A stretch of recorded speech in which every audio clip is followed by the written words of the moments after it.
तब क्या हुआ जब एक नगर में भगवान शिव के सच्चे भक्त होने की प्रतिस्पर्धा होने लगी। पर भगवान शिव का सच्चा भक्त वो निकला जिसके बारे में किसी ने सोचा भी नहीं था। एक नगर में भगवान शिव का एक प्राचीन मंदिर बना हुआ था। सारे नगरवासी इसी मंदिर में भगवान शिव के दर्शनों के लिए दूर दूर से आते थे। एक बार की बात है कि सुबह सुबह सभी लोग मंदिर में भगवान शिव की पूजा करने के लिए आए। तभी पूरे नगर में बादलों की काली घटा छा गई और तेज हवाओं के साथ बिजली भी चमकने लगी। सभी लोग काफी हैरान हुए।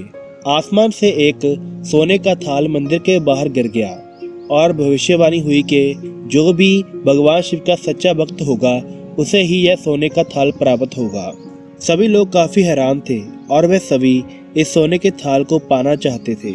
इसलिए सबसे पहले मंदिर के सबसे बड़े पुजारी आगे आए। उन्होंने कहा कि मैं मंदिर में भगवान शिव का हर समय अभिषेक करता हूँ, तो मैं ही भगवान शिव का सबसे बड़ा भक्त हुआ। तो जैसे ही पुजारी जी ने थाल उठाने की कोशिश की तो सोने का थाल पीतल का बन गया। पुजारी जी यह देखकर काफी हैरान हुए और वो सोचने लगे कि अगर मैं भगवान शिव का सबसे बड़ा भक्त नहीं हूँ तो आखिर कौन है। इसके बाद मंदिर में मौजूद सभी अन्य पुजारियों के द्वारा उस थाल को उठाया गया, पर वो थाल पीतल का बनता जा रहा था। मंदिर में मौजूद किसी भी पुजारी या भक्त के छूने से वो थाल सोने का ना रह सका। इसके बाद उस नगर के राजा को इस बात के बारे में पता चला, तो वह भी अपना भाग्य आजमाने के लिए मंदिर की तरफ चल पड़ा, क्योंकि उसने कहा कि उसने मंदिर में काफी दान किया है, तो वो ही भगवान शिव का सच्चा भक्त है। वहां पहुंचकर उसने भी जैसे ही थाल को छुआ तो थाल सोने से बदलकर तांबे का हो गया। राजा को अपने आप पर काफी शर्म आई, क्योंकि वो भी भगवान शिव का सच्चा भक्त नहीं था। इसके बाद जैसे जैसे यह बात फैलती गई, काफी दूर दूर से संत, महात्मा, साधु आने लगे और सभी के हाथ में सिर्फ असफलता ही आई। इसी बीच श्याम प्रसाद नाम का एक किसान, जो कि अपने खेतों में मेहनत मजदूरी करके अपना और अपने घर वालों का पेट पालता था, वो हर साल की तरह आज भी भगवान शिव के दर्शनों के लिए घर से चला।